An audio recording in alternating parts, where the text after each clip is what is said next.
Welcome to the Falcon. This video for IELTS listening is part of the Saturn series. You will hear a number of different recordings and you will have to answer questions based on what you hear. There will be time for you to read the instructions and questions, and you will have a chance to check your work. All the recordings will be played once only. The test is in 4 sections. At the end of the test, you will be given 10 minutes to transfer your answers to the answer sheet. Now turn to Section 1. Section 1. You will hear part of a telephone conversation between a customer and a booking agent. First, you have some time to look at questions 1 to 8.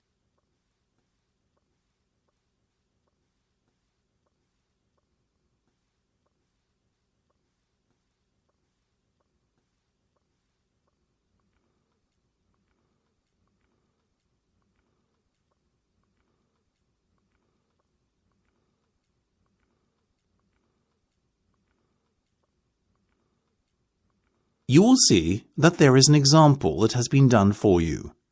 On this occasion only, the conversation relating to this will be played first. So you said you lived in Sheen, is that right? Yes, and ideally we'd like to see something close by.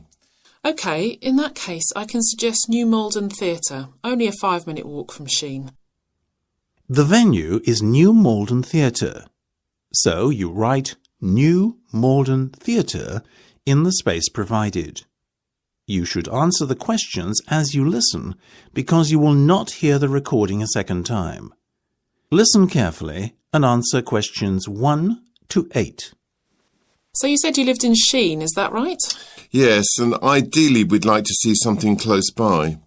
OK, in that case I can suggest New Malden Theatre, only a 5-minute walk from Sheen. Perfect. What's on there at the moment? Well, there's a matinee show and an evening show.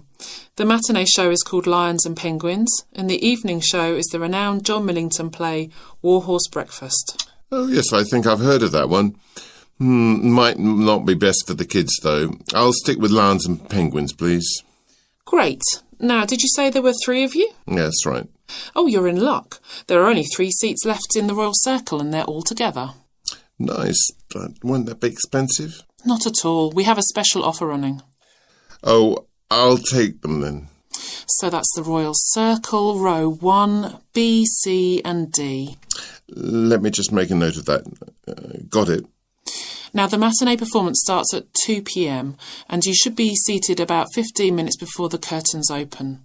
The interval will be at 3 for 15 minutes and the play will finish at 4:15. OK, I've made a note of that. Now, tell me more about this special offer, please. Well, tickets are £45. Oh, that's good, isn't it? Per person. Oh. But we're running a deal this week where if you buy 2, you get another at no cost. Buy 2, get 1 free. Right. And that means you'll be charged £90 in total. That's not so bad. Well, thank you very much for your help. Just a moment. Before you go, please. I'm obliged to read you out the terms of purchase. Very well. OK. There is a cancellation fee, which only applies if you cancel within 10 days of the performance, and that's £30. So long as I cancel more than 10 days beforehand, I won't get charged? Right. And just to let you know, the dates are not flexible. If you want to change when you go to see the performance, you have to cancel and start again. OK. And one last thing, if you want to change your seats, there's a £10 charge per person, or per seat if you like. Yeah, got it. But there's also the matter of payment. Before listening to the rest of the conversation, you have some time to look at questions 9 to 10.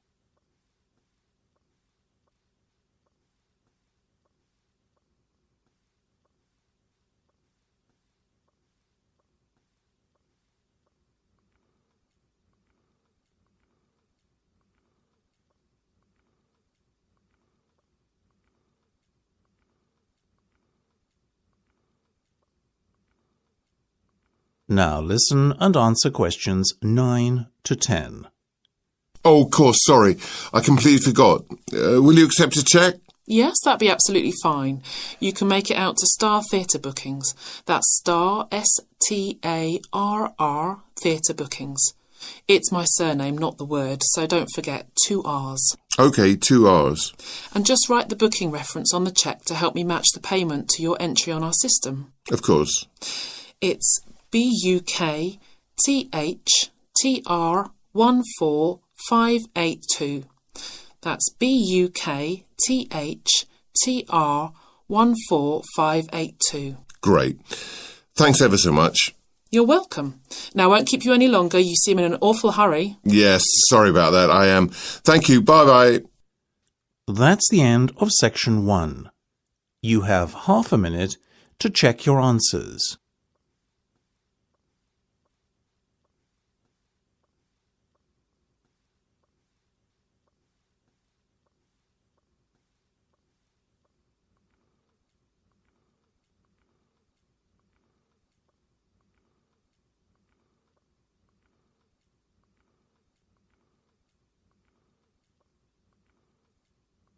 Now turn to section 2. You will hear a manager talking to his staff. First, you will have some time to look at questions 11 to 13.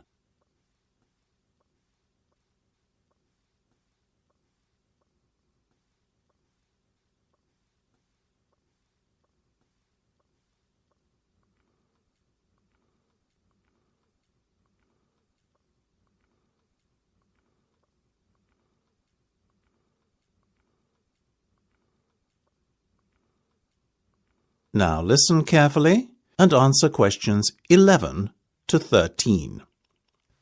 Now, if I can have everyone's attention a moment, I have some announcements to make. First of all, we've just received the results for 2011 from head office, and I want to congratulate all of you for another highly successful year. Once again, the online sales department has outperformed the rest of the company. This literally wouldn't have been possible without you. Sadly, after taking a hit in the stock markets, our investment arm, Investment Traders, is down at the bottom of the pile. But then these are hard times for the stock markets, and a poorer than normal performance was to be expected. A little more surprising is how well the retail sales department did. Indeed, if it continues to perform like this, it will threaten the second most profitable arm of the business, design. But for the moment, it must content itself with third place. As for profits in the wholesale division, well, they've stayed pretty static at around £500,000. Overall, the message coming down from head office is, keep up the good work. Before you hear the rest of the discussion, you have some time to look at questions 14 to 20.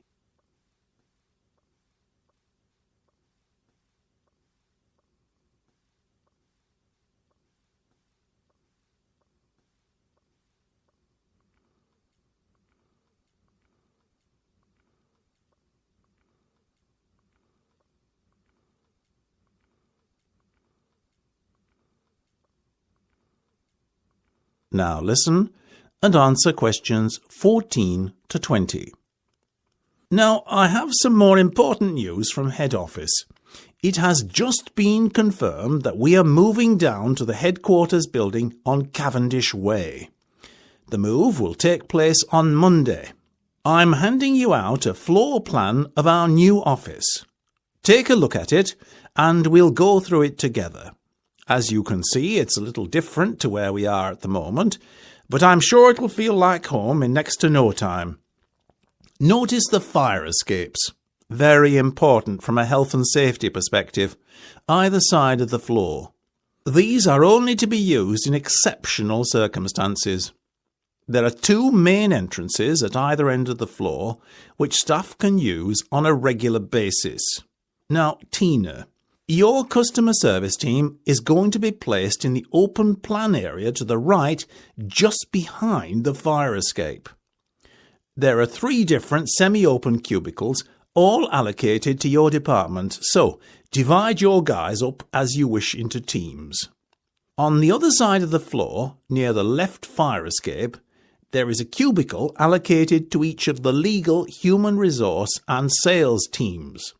Sales, you guys will be nearest the fire escape. HR in the middle, legal at the other end, okay?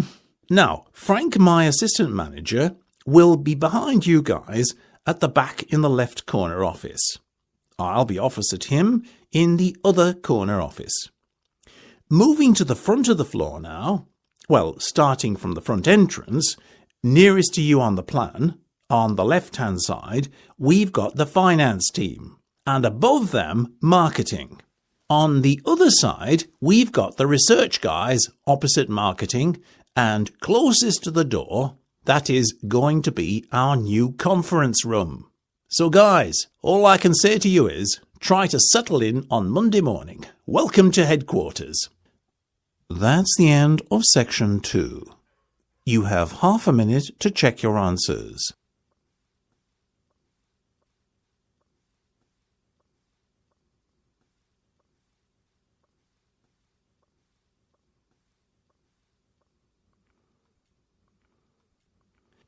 Section 3.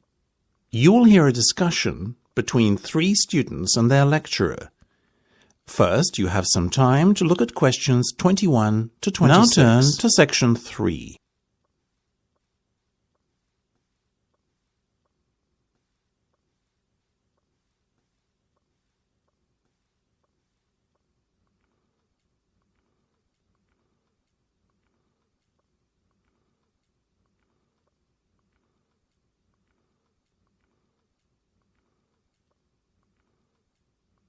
Now listen carefully and answer questions 21 to 26. That's right. I started out working as a researcher in Kelheim Laboratories, though it's a long time ago now. What was it like then? Starting out, I mean. That'll be us next year. It largely depends on your work environment, really. My team in the biophysics department were not very understanding of how it feels to be a new guy, and were really quite hard on me. From day one, they expected me to pull my weight, and they reprimanded me for any mistakes I made.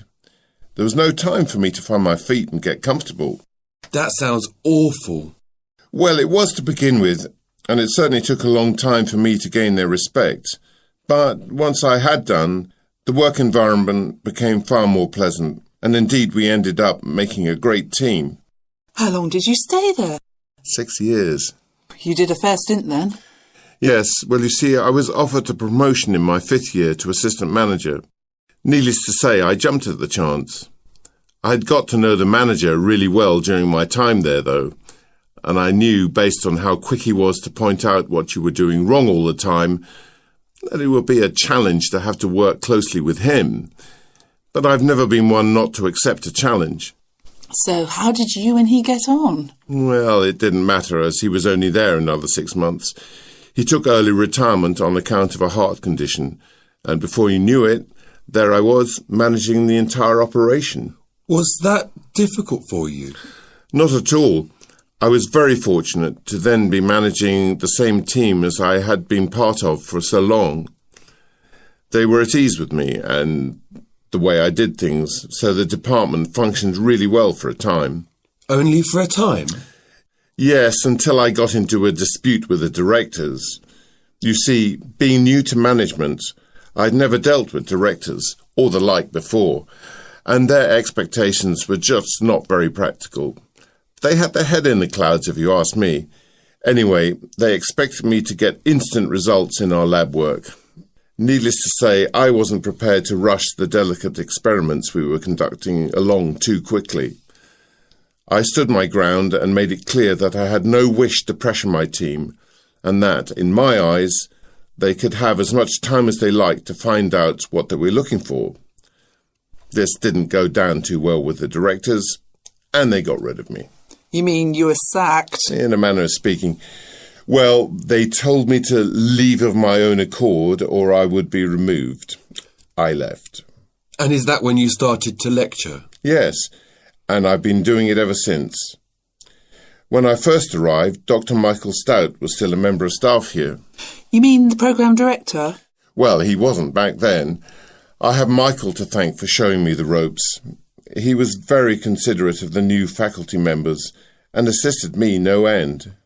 And now, here I am, 20 years a lecturer. How time flies. Well, sir, we're very glad to have you as ours, that's for sure. Yeah, you make all the stuff sound so interesting, unlike some of them. Couldn't agree more. Honestly, I almost fall asleep in the other classes. Now, come on. I'm neither that good, nor are your other lecturers that bad. Before you hear the rest of the discussion, to 30. Right, now let's get down to business. We didn't meet for an idle chat. Tell me, John, how's the project coming along? Well, we haven't been able to isolate the mutant gene yet, so to be honest, I'd say it's slow progress. But you have at least identified the mutant gene, correct? Yeah, but until we isolate it, testing cannot commence, so the whole project is on hold at the moment. I think you're being a little too hard on yourselves.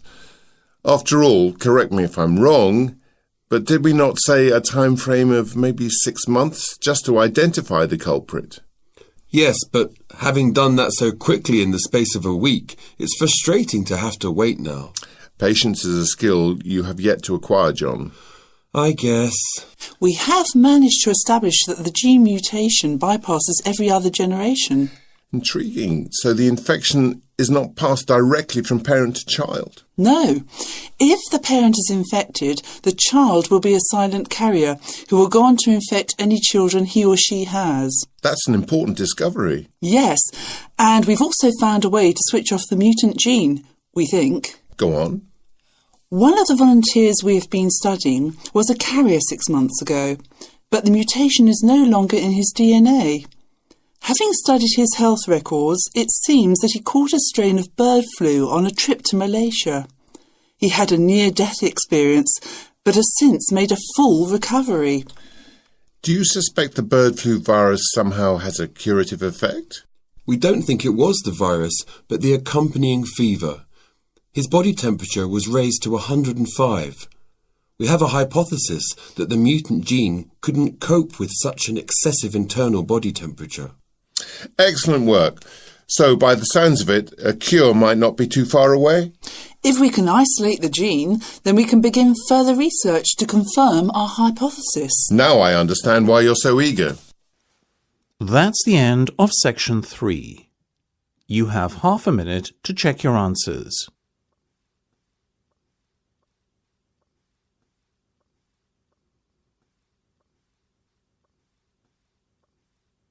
Section 4. You will hear part of a lecture about the process of conducting a small-scale archaeological dig. First, you have some time to look at questions 31 to 40. Now turn to section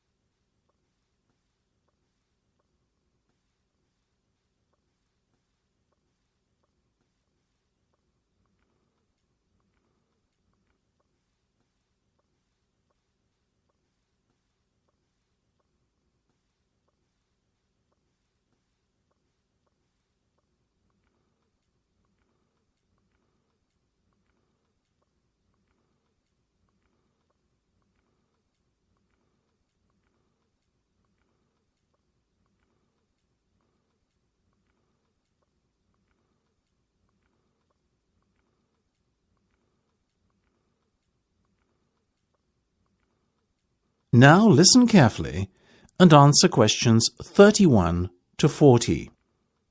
It is encouraging to see so many students here after hours to attend what is an optional lecture. I am very heartened. Thank you all for coming. Today's lecture is about bringing what you have learnt to life, or at least showing you how to bring it to life, or put it into practice. If you are truly passionate about archaeology, you will not wait until your first official dig or field trip with the university to get started. Why? Because it is so easy to do one yourself.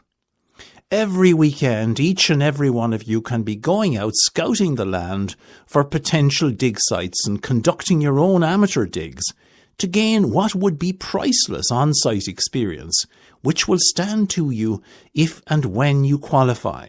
So, my goal for today is to show you what you need to do. And it is really quite simple.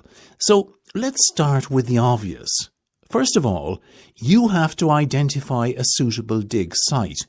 The best way to go about doing this is by surface collecting, or walking around an area looking for things out of the ordinary.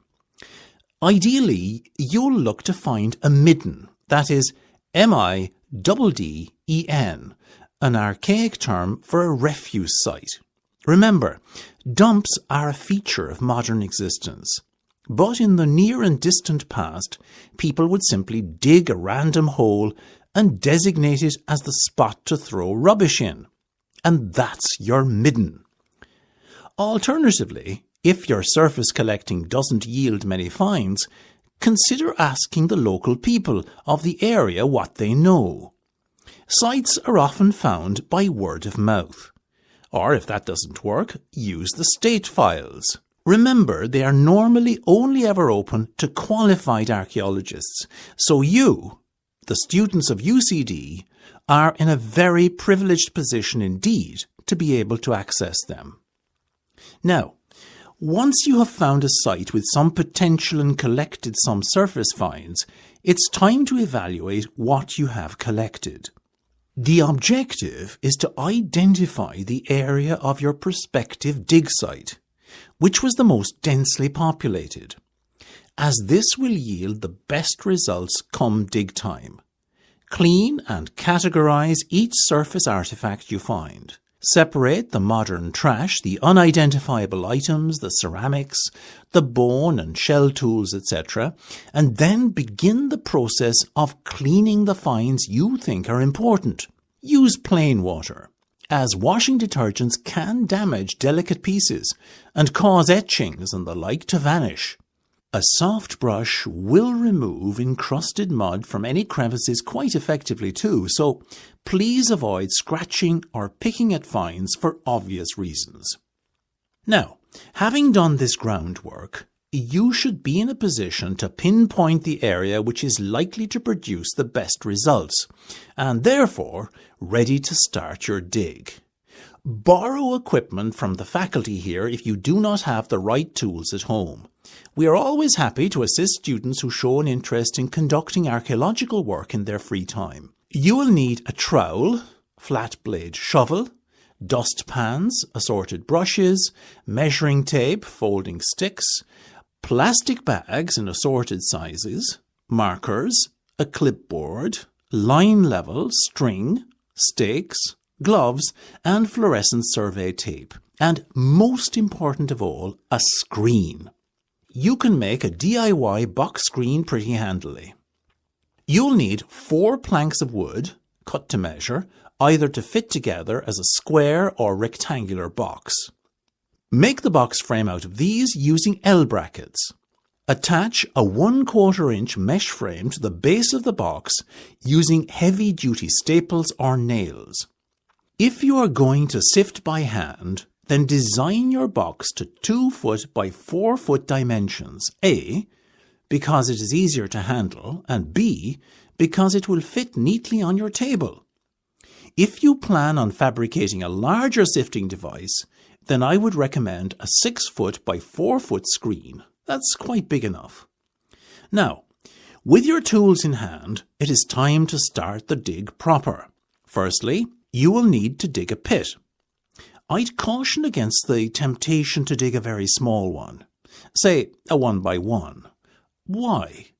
Simply because you'll be getting in your own way as your dig progresses. A 2 by 3 or 3 by 4 should give you enough room to work in. Place a stake and an eye hook at each corner of the pit and pull some string or cord through each stake to keep the edges of the pit clearly defined. Let's break here for 5 minutes to... That is the end of section 4. You now have half a minute to check your answers.